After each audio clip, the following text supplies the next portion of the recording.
এই বাংলাদেশে আগামীতে এমন নির্বাচন আমরা চাই যে 30% ভোটে বিজয়ী হয়ে আপনি 70%কে জুলুম নির্যাতন করবেন, এই নির্বাচন বাংলাদেশের এখন আর চায় না।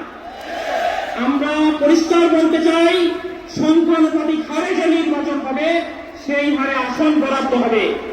এতে যদি কেউ 51% কম পায় সে ক্ষমতায় আসতে পারবে না।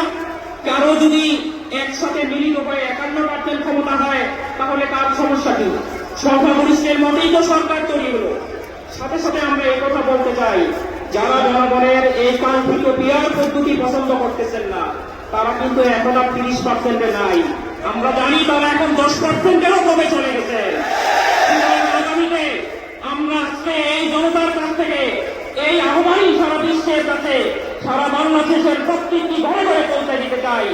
আগামীতে নির্বাচন অবশ্যই পিয়ার পদ্ধতি দিতে হবে। এছাড়া বাংলাদেশের জনগণ সেই যোগাখুশি আর দুচ্চুরির সেই নির্বাচনকে আর বাংলাদেশের মানুষ কবুল করবে না।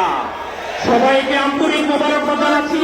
কষ্ট করে এখানে আসার জন্য দোয়া কামনা করতেছি। আমাদের যে ভাইয়েরা আসার পথে শহীদ হয়ে গেছেন, আল্লাহ তাআলা আমাদের সবাইকে এই দেশে আল্লাহর দ্বীনকে প্রতিষ্ঠা করার লক্ষ্যে কবুল করে নিন। আমরা বহুদুল্লাহ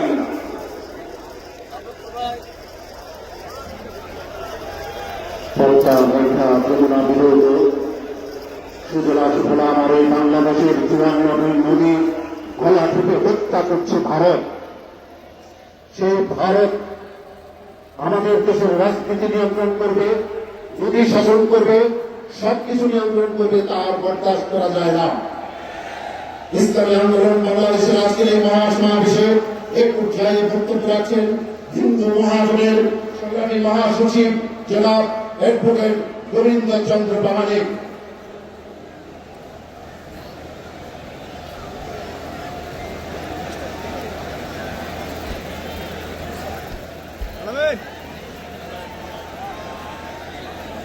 ইসলামী আন্দোলন বাংলাদেশ কর্তৃক আয়োজিত আজকের এই গণতন্ত্রে আমাদের মাঝে উপস্থিত আছেন।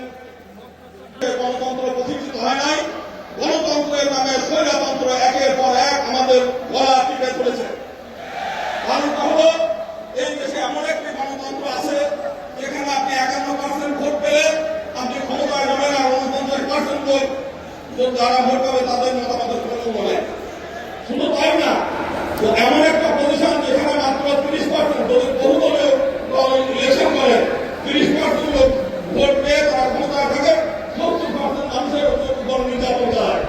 এবং আমরা এর আগে আওয়ামী লীগকে একটা ভোট দিয়েছি, আমরা কি পেয়েছি? তারা আমাদের সম্পত্তি করেছে, তারা আমাদেরকে নির্যাতন করেছে, আমাদেরকে ভোট ব্যাংক হিসেবে ব্যবহার করেছে।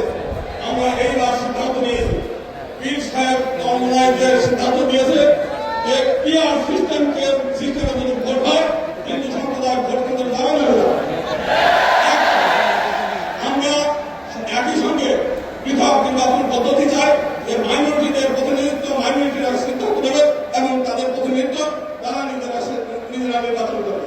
আমরা তাহলে আমাদের শেষ কথা যে পৃথক নির্বাচন এবং সংরক্ষিত আসন এবং প্রতিনিধিত্বশীল গণতন্ত্র পিআর সিস্টেম, এই যে হলে এদেশের হিন্দু সম্প্রদায় ভোট কেন্দ্রে যাবেন, তাহলে ভোট কেন্দ্রে যাবে না, কোনো ভোটে অংশ নেবে।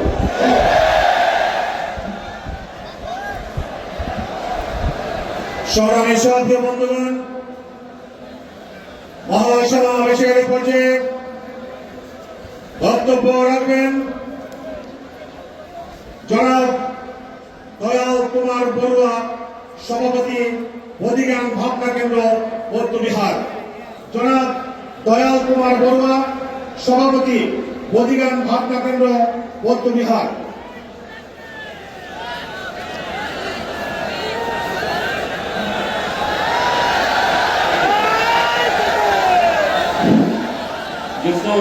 সবাই কেমন আছেন?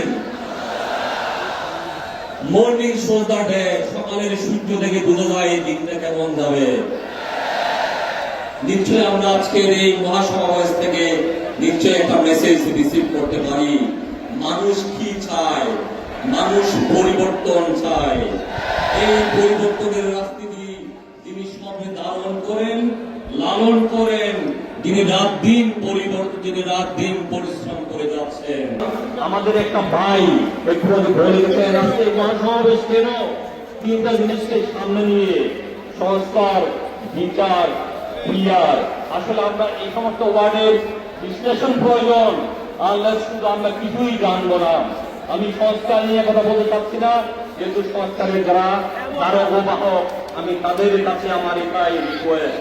আমি একটা জিনিস বলতে চাই, স্বাধীনতার 54 বছর পরে আমরা যারা মাইনরিটি হিসেবে বাংলাদেশে আছি, আপনারা জানেন প্রায় 54টা নৃগোষ্ঠী আছেন। এর মধ্যে 4টা সম্প্রদায়, বৌদ্ধ, হিন্দু, মুসলিম, খ্রিস্টান। কিন্তু অতীব দুঃখের বিষয়, আমাদেরকে বারে বারে যারা স্বপ্নের লেলিহান, যারা স্বপ্নের বাতাবরণে এই মাইনরিটিকে ইউজ করে যখন সংসদে যায়, তখন তারা এই সংস্কারের কথা ভুলে যায়। তো আমি চাই যারা এবার সংস্কারে যাবেন, যাদের সংগঠনের মধ্যে, যাদের গঠনতন্ত্রে রূপরেখার মধ্যে থাকবে, যাদের মধ্যে ইসলামী আন্দোলনের যেটা গঠনতন্ত্র সেখানে পরিষ্কার আছে সংখ্যালঘুদের অধিকার প্রতিষ্ঠা, এই জিনিস আমি তাদের মধ্যে দেখি নাই। তাদের প্রমাণ আছে এই যে মহাসমাবেশকে আমাদের মতো মানুষকে মূল্যায়ন করেছেন। একটা কথা না বললে হয় না। আমাদের আরেক ভাই যিনি ইসলামী ফাউন্ডেশনে এখানে আছেন, মালানি ভাই, আমাদের ঢাকা শহরে আছে 54 বছর ধরে। মানুষ যখন মারা যায় তখন তার শেষ ঠিকানা আপনারা, আমি আরেকটা অনুষ্ঠানে বলছিলাম, কোথায়? সবার ঠিকানা একটাই, কুল্লু নাফসিন যায়কাতুল মাউত। অতীব দুঃখের বিষয়, আমরা যখন মারা যাই আমাদের সেই ঠিকানা ঢাকা শহরে কোথাও ছিল না। আমাদের এক ভাই মাদানী ভাই, যেটা এই সরকারের সাথে আঘাত করে, এই সরকারের সাথে পরিশ্রম করে উত্তরা সেক্টরে উনি এই জায়গাটা করে দিয়েছেন। তাই আমি আজকের এই সমাবেশ থেকে আমাদের বৌদ্ধদের পক্ষ থেকে এই সংগঠনের সবার প্রতি প্লাস মাদানের ভাইয়ের প্রতি কৃতজ্ঞতা জানাচ্ছি। উনি এত বড় মানবতার পরিচয় দিয়েছেন। কয়েকটা জিনিস যদিও সময় অনেক কম, আমি না বললে হয় না।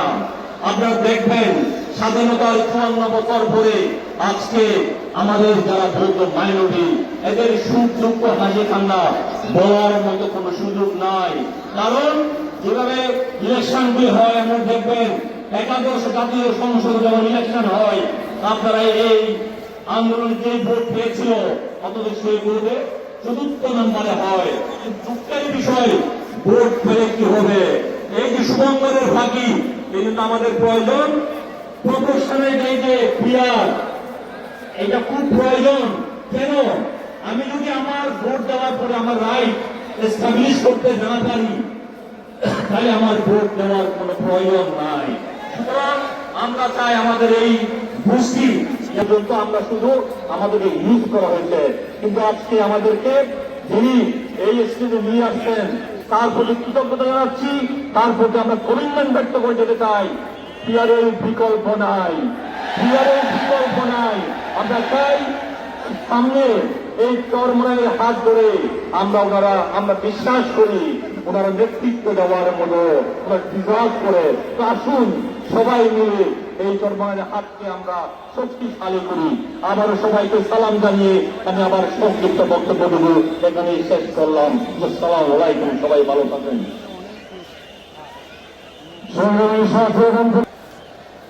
এত বড় একটি মহাসমাবেশ প্রমাণ করছে আমাদের দেশের যে নেতৃত্বদান করবেন আগামীতে, উনি হলেন আমাদের ইসলামী আন্দোলনের সম্মানিত সভাপতি।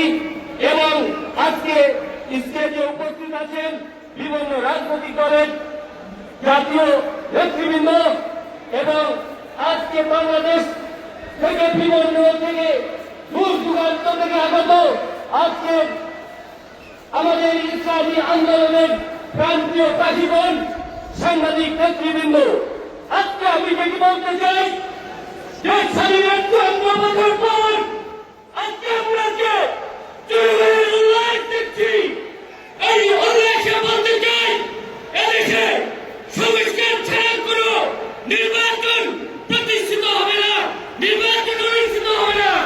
এদেশে সংস্কারবিহীন নির্বাচন, গণতন্ত্রের নির্বাচন, সংস্কারবিহীন নির্বাচন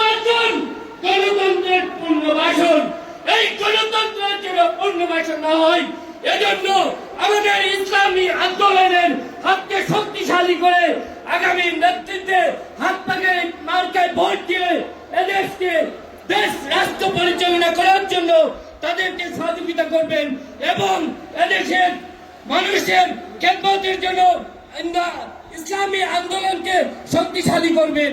এবং আজকে যে সংস্কার নিয়ে কথা হচ্ছে সেটি হলো সংস্কার, বিচার, পিয়ার। এই পিয়ার পদ্ধতিতে আমাদের জনগণের যে আশা আকাঙ্ক্ষা এটি প্রতিফলিত হবে। পিয়ার পদ্ধতি চালু হলে বেশি শক্তিতে কেউ নির্বাচন করতে পারবে না। পিয়ার পদ্ধতি চালু হলে আমাদের দেশ বিশ্বের দরবারে আলোকিত হবে। বিশ্বের 97টি রাষ্ট্রে এই পিয়ার পদ্ধতি চালু আছে। আশা করি আমাদের দেশেও পিয়ার পদ্ধতি চালু হবে। তাই আমরা সবাই বলি, আসুন আমরা সবাই একত্রিত হয়ে এক পতাকা তলে ইসলামী